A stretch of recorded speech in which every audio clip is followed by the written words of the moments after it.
I tried hydro dipping for the first time. This is what I learned, and here are my do's and don'ts. First off, you're gonna need sanding paper. I found this one at Target. Painter's tape, alcohol or some acetone, a bucket to hold water. Make sure it's wide and deep enough for your item. Some gloves, spray paint color of your choice, and a clear coat. Today I'm hydro dipping my daughter's softball helmet. I do recommend using something smaller for your first dip, but this was an older helmet. If it didn't work out, I was gonna buy her a new one anyway. What you're gonna wanna do is tape the inside of the helmet or anything that you don't wanna get paint on or get wet. I felt like this was pretty easy to sand down. It didn't take much effort at all. Maybe took me about 10 minutes. And then I laid down some cardboard underneath, especially if you don't want to get your surface area dirty with paint. And then I used some alcohol, but you can use acetone to wipe down the outside of the helmet. At this moment in time, you're going to want to put some gloves on because you don't want to transfer any more oils to the helmet. That way the paint can stick. Do use a bucket that is wide enough for your item, but also deep enough for your item, and a bucket that you don't mind getting paint on. I lined the outside of my bucket so that way I wouldn't get paint on the sides. That was a mistake. Do warm your paint in like warm water. It just makes it so much easier to spray. So I primed the outside of this helmet with white, but you can do black, whatever color you want underneath. This was very easy to do, and then I let it dry for about 30 minutes. And then you're going to want to fill your bucket all the way to the top with some like room temperature water. I kept mine a little bit more warm, and I'm just going to spray the paint in as close to the water as possible. There is no specific pattern you have to do. You don't have to spray just in the middle. You can spray on the sides.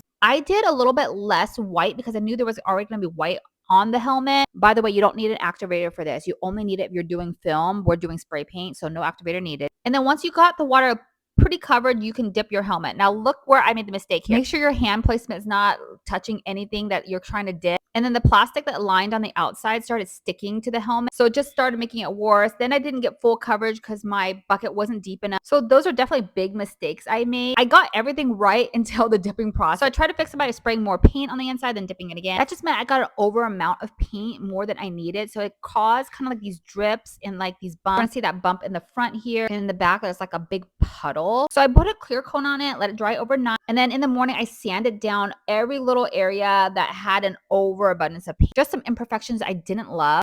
Then I wiped it down with just water.